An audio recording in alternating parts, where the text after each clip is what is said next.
नमस्कार दोस्तों, आज ये प्रश्नावली 2.1 का तीसरा सवाल है। इसमें सबसे पहले शून्य ज्ञात करना है और उसके बाद शून्य को और बहुपद के गुणांकों के बीच के संबंध की सत्यता की जांच करनी है। तो तीसरा सवाल है, सबसे पहले क्या करते हैं, सवाल को लिख लिया। सवाल में सबसे पहले ये सही से नहीं लिखा, जैसे स्क्वायर वाला तो अपनी जगह पर सही है, लेकिन ये 7x जो है ये बीच में होना चाहिए, क्योंकि इसका मानक रूप ये लिखा है इस प्रकार का होना चाहिए। जैसे कि मानक रूप में सबसे पहले ए स्क्वायर मतलब स्क्वायर वाला होना चाहिए सबसे पहले, और फिर उसके बाद सिंगल x वाला होना चाहिए, फिर लास्ट में ये अचर पद होना चाहिए। लेकिन होता क्या, इसमें क्या है, ये अचर पद बीच में लिखा है। तो सबसे पहले इसको ये हमने लिख लिया। इसमें लिखने के बाद फिर सभी के ए बी सी के मान लिख लेंगे। जैसे जो ए स्क्वायर वाले के साथ गुणांक है उसका वो ए का मान है, और फिर जो सिंगल एक्स के साथ है वो बी का मान है। ध्यान रखिए, अगर बी माइनस में है, अगर माइनस है तो माइनस को साथ में ज़रूर लिखेंगे, और सी का मान -3। अब इस लिखने के बाद पहले शून्य ज्ञात करेंगे। क्या शून्य ज्ञात करेंगे? शून्य ज्ञात करने के लिए सबसे पहले इसे लिख लिया, और फिर इसके बाद अब इसके टुकड़ा करेंगे। तो सबसे पहले स्क्वायर वाले के साथ यानी ए और सी का हम गुणा करेंगे। ए और सी का गुणा किया, कितना आया, 18। कितना आया, 18। छतिया 18 होता है। 18 के अब हमें गुणा करना है। 18 का अब हमें गुणा करना है। 18 के टुकड़ा करना है कि जोड़ने घटाने पर माइनस के 7 आ जाएं और गुणा करने पर 18 आ जाएं। तो सबसे पहले क्या, 9 दूना 18, 9 और एक संख्या 2 मिल गई।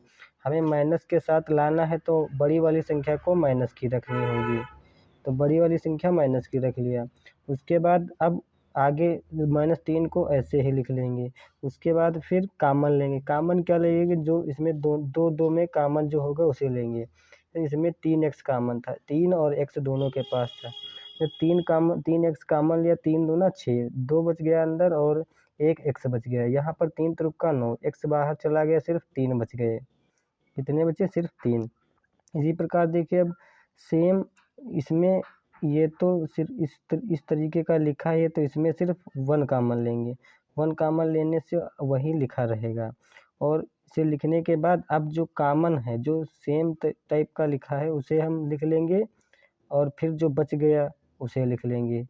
यानी कि बच गया ये 3x और +1 लिख लिया, और 2x - 3 जो लिखा था उसे लिख लिया, बराबर 0। अब बारी बारी से इनको 0 के बराबर करेंगे। जैसे यहाँ 0 के बराबर किया, तो बराबर करने पर x का मान यहाँ से -3 आ गया। पहले उधर 1 गया, माइनस का हो गया, 3 गुणे में थे तो नीचे जाएंगे, बटे में आ जाएंगे, तो इसका मान -3 आ गया। और इसी प्रकार यहाँ से x का मान 3/2 आ गया। अब इसमें शून्य का, यहीं जो x के मान होते हैं इन्हें ही शून्य बोलते हैं। इसमें एक को हम अल्फा मान लेते हैं, एक को बीटा मान लेते हैं। अब सत्यता की जांच करने के लिए एक सूत्र होता है, आपको याद रखना चाहिए कि अल्फा प्लस बीटा बराबर -b/a। क्या होता है, -b/a, और अल्फा इंटू बीटा c/a होता है। क्या होता है, c/a। वो बन नहीं रहा है, समझ लेना।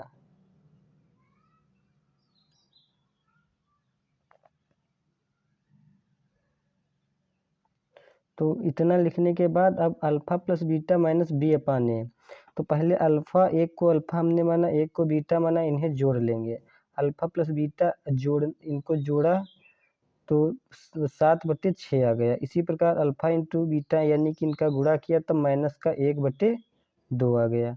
अब ये तो अल्फा और बीटा से आया। अब अल्फा और प्लस बीटा बराबर होता क्या है, गुणांकों से अगर ज्ञात करें, -b/, ये होता है, ये दे लिखा है, इसका मान ये है और इसका मान ये है लिखा है। तो -b/, अब मान रखे लेंगे, -b का मान 7 रखा, एक सूत्र में पहले से माइनस होता है। बटे 6, माइनस माइनस क्या हो गया प्लस, 60/6 आ गया, जो कि अल्फ़ा प्लस बीटा हमने ये निकाला था वही ये आ गया। इसका मतलब जो अल्फ़ा प्लस बीटा से जो हम सत्यता की जांच करते हैं वो सही है। अब इसी प्रकार अल्फ़ा इंटू बीटा C/A होता है, तो C का मान रखेंगे -3/6, इसको काट देंगे 1/2 आ जाएगा, जो कि यही हमने पहले निकाल लिया है कि 1/2 अल्फ़ा इंटू बीटा माइनस का आया था। इस प्रकार अगर ये दोनों कथन सत्य नहीं होते, अगर यहाँ पर बराबर यहाँ का मान अगर बराबर नहीं आया, तो इसका मतलब आप कहीं न कहीं गलती कर रहे हैं। अब यही संबंधों की सत्यता की जाँच है। आशा करते हैं आपको वीडियो मतलब सवाल समझ में आ गया होगा। मिलते हैं अगले प्रश्न में।